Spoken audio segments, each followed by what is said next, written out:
Hello everyone. Today we're going to cook potato soup, homemade potato soup. Yum, yum. I've already got some stuff going over here. Just come here to the stove and look. Okay, right here I've got a pot with my potatoes already cut up. We've got the stove on, and you want to just barely cover your potatoes with water, because you're going to want to leave a little bit of water in the bottom of the pot. That's part of this recipe, is for it to have a little water in it. Right here, before I get into this though, let me tell you this. Okay, you can make a regular potato soup, which I'll show you just what the regular potato soup recipe is, or you can add things to it and make it like a revved up version. So I'm going to make a revved up version today. I'm going to add some carrots and some broccoli, and so I have added chopped chicken before, chopped cooked chicken. I'm not going to do chicken today, but we're going to do the carrots and the broccoli. Okay, so come on back over here, and here's our potatoes. They're cooking. We're going to put some butter, real butter, and you just however much butter you want in there. We're going to let this butter cook in there with it. That's almost a whole stick of butter that I'm putting in there, okay? And I've got 5 potatoes in Okay, that was my question, is how many potatoes did you put in? Got 5 potatoes in here. These are red potatoes. I like the flavor of red potatoes best, so that's what I'm using. You can use russet potatoes if you want to. You could even use potato flakes, maybe. Ha ha ha, that's just a joke. Don't use potato flakes. We use the real stuff around here. We don't use that fake stuff. Okay, so we've got butter in there. Let's see, I've got some diced onion already. Let's just put that in there. And how much onion did you do for the 5 potatoes? Was it a half or a quarter maybe? Probably not quite a half, so maybe a 1/3 cup. A 1/3 cup of potatoes? Diced onion. Oh, sorry, diced onion in 5 potatoes. And have they seen our carrots here? They saw them, but you haven't explained them yet. Okay, so I have these carrots sliced up. This is fresh carrots. I sliced them up, and I'm boiling them in a little bit of water until they're tender. So that's what's going on with the carrots. Now we're going to put broccoli in this recipe. Also, I've already got some broccoli chopped up here. This is fresh broccoli. Yum, yum. And we don't want to boil this like we're doing the carrots, because carrots are hard. They're a hard vegetable. So they're going to need to be tenderized before they go in this recipe. But this broccoli, we can put it in there just fresh without cooking it ahead of time, because the heat of the soup will cook it some, and also it will leave a little crunch. The broccoli will still have a little crunch to it, which I like. So we'll add the broccoli in towards the end. So we're letting this stuff cook. We're going to let the potatoes cook until they're tender, and the water cooks down in it some. And the same with the carrots. We're going to let them cook until they're tender. And we'll get back with you when we're ready to put it together. All right, everybody, we are ready to put our ingredients together for our soup. So here's our potatoes. Look here. We've cooked them down. There's just a little bit of water in the bottom. I'm picking it up off of this burner because I don't want it to, I need to pour some milk in it so it won't like start burning or something. So we're going to pour a little milk in it. And now how do you know these potatoes are ready? Oh, okay, yes, I should tell you that. Okay, the way you're going to know your potatoes are ready is when you stick a fork in them, they're going to be tender, okay? Your fork will just stick right through it. Look at that. Okay, and they just smash. Will just break apart, and you've got your potatoes are ready. That's how come sometimes I'll say, stick a fork in me, I'm done. Okay, so let's get this back on the fire here, because we're going to have to melt our cheese. All right, so I have some Velveeta cheese here, original Velveeta cheese. Now this is just a pour and stir recipe, okay? This is one of my pour and stir recipes. So we're going to cut some Velveeta cheese up in here. Get it back off of there. It's cooking too fast for me. Okay. Don't have enough liquid in it for it to actually cook without burning. So let me get it off of the burner just for a minute. I'm cubing up this Velveeta cheese in here. And you've already got some, what are those, like maybe 1/2-inch chunks? Mm-hmm. And what did you do with the carrots, or are you ready to talk about carrots? Well, we're not ready to put them in yet, but they are back over here in this little pot. We've cooked them. They're good and tender, so we're just waiting to add them at the appropriate time. So same thing, you just stuck a fork in them? Yeah, same thing. Wait to tell if they're tender. You just stick a fork in them. If that fork goes easily in them, they're tender. They're ready. Okay. All right, let's get this back over here on the burner. Let's add a little bit more milk. Okay, and we want this cheese to start melting here.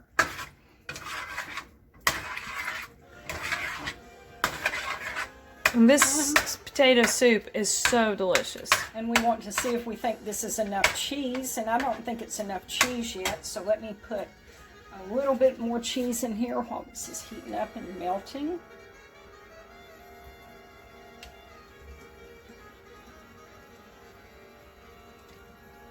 This will probably do it, maybe. We'll see.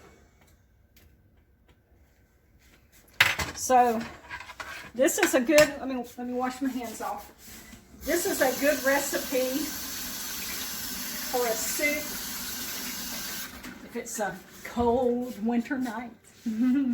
You're wanting something warm in your belly? This is a good soup.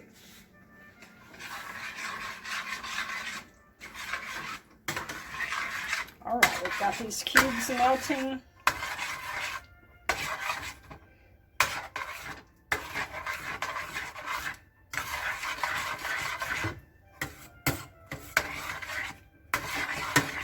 It's starting to melt good, okay.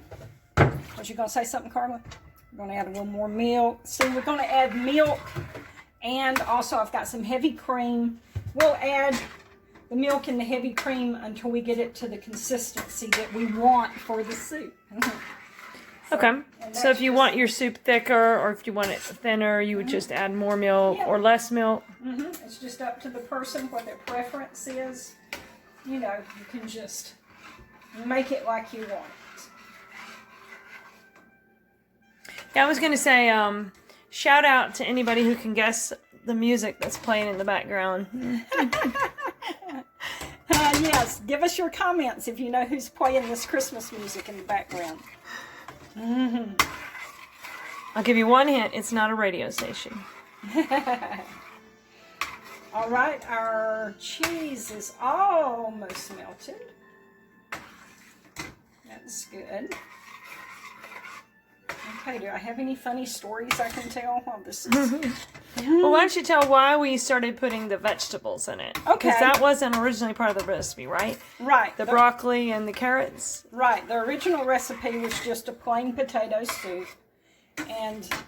But Carla and I, you know, we're trying to get vegetables and fruits in our daily food that we eat. You know, we want to eat some vegetables and some fruits. And so we thought that's how come we was like, okay, what can we add to this potato soup that will be something that will make it kind of healthy? So we can add some nutrients to it, because you gotta see what we're putting in here. Milk has a little bit of nutrients. Cheese obviously has a little bit of nutrients.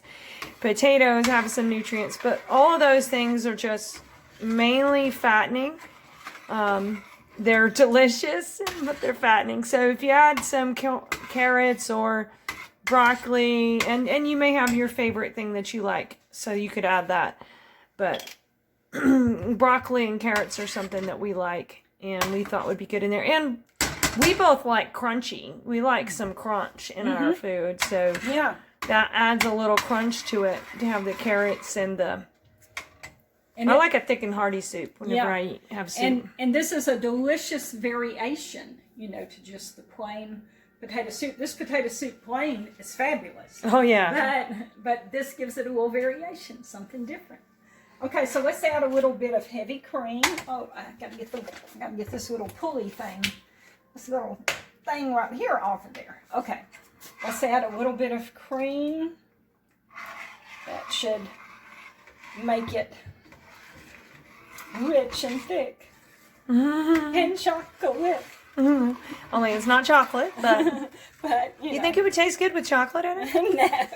No. I'm just singing the Nesquik song, you know. You did say chicken, though. Yeah, now we have put chicken in it, and that is very good. And I assume if people have, if they like ground chuck, or if they wanted to try something else, they could try other things that may just add some meatiness to it, some meat to it. And Carla, she's a meat eater. Yeah, so I think about those things. Yeah, she likes meat. Okay, so let's go ahead and add our carrots. Carla's a meat eater. I'm a fruit eater. Now, I do like meat, but Carla really likes it. She likes meat like a pirate, you know. She's well, you know what? I think I could have had more carrots than that. I think you could have had more carrots. But that's too late. But we've got plenty of broccoli, so we'll just fill it up with broccoli. How about that? Broccoli, celery. Oh, we don't have any celery in this, do we? Wonder if it tastes good with celery. I imagine it would. I've never thought about it before. Now, are you going to put any spices in here? Because we have that whole rack of spices. Oh my! Do you put spices in it, or do you put nothing in it? Salt and pepper, and I'm glad you said something because I had totally forgot about it. Usually, I salt the potatoes while they're cooking. I'll salt them then. I forgot the salt, so we'll put it in now. Okay, so this is just a pour, and I guess if you're on a lower sodium diet, you could do less salt. Oh yeah, I mean no salt if you want to, because the Velveeta cheese has some salt in it. The butter's got some salt in it, you know, so that is a little bit of salt that it's getting. Okay, let's put some black pepper in. And we just near about had this stuff made. Good. Yes, very I good. could do for a meal. Because Carla and I are very hungry. Okay, now this is thicker than what I want it to be, so I'm going to thin it down a tad. Okay, so scoop some up so we can see how thicker than you want it to be is. And that's just my preference. Some people may want to eat it like that. Okay. We add a little more black pepper to it. Now, if some of this is left over and you chill it in the refrigerator, when you pull it back out, you're going to have to add liquid to it as well, right? Do you recommend milk or heavy cream? I recommend milk, yeah. Okay. Whatever's left, and you put it in the refrigerator, the next time you want to eat it, you're going to have to dilute it down with a little milk. Okay. What about if you need to freeze it? Is it freezable, or do you think it would end up, the potatoes would end up being yuck if you freeze it? I don't think I've ever tried to freeze it before, so I'm not real sure if it freezes well. I'm not really sure about that. Okay, now I'm just diluting it down to the consistency I want it to be, and once I get it there, we're ready to eat. Okay, what consistency is it now? Okay, let's see. Okay, there it is. I want it a little bit thinner than that. Okay. And see this broccoli, we've put it in at the last, and it will cook just a little bit, but there'll still be a little crunch in it, and that's the way we like it. But broccoli cooks very fast, so that's the reason we put it in at the end. It doesn't take much heat to cook broccoli. Okay, let's look here at what we got. Okay, now this is kind of like I want it to be. See that? That's the consistency. It pours. That's the consistency I like right there. And so this soup is ready to go. So this is another recipe for you all to try out. I hope you've enjoyed it. Thank you for being here in the kitchen with me. Thanks to Carla, my producer today. I didn't have to try to use a tripod and do it all on my own. Carla produced this video for me. Okay, everybody. Y'all be good. We'll see you next time with another recipe.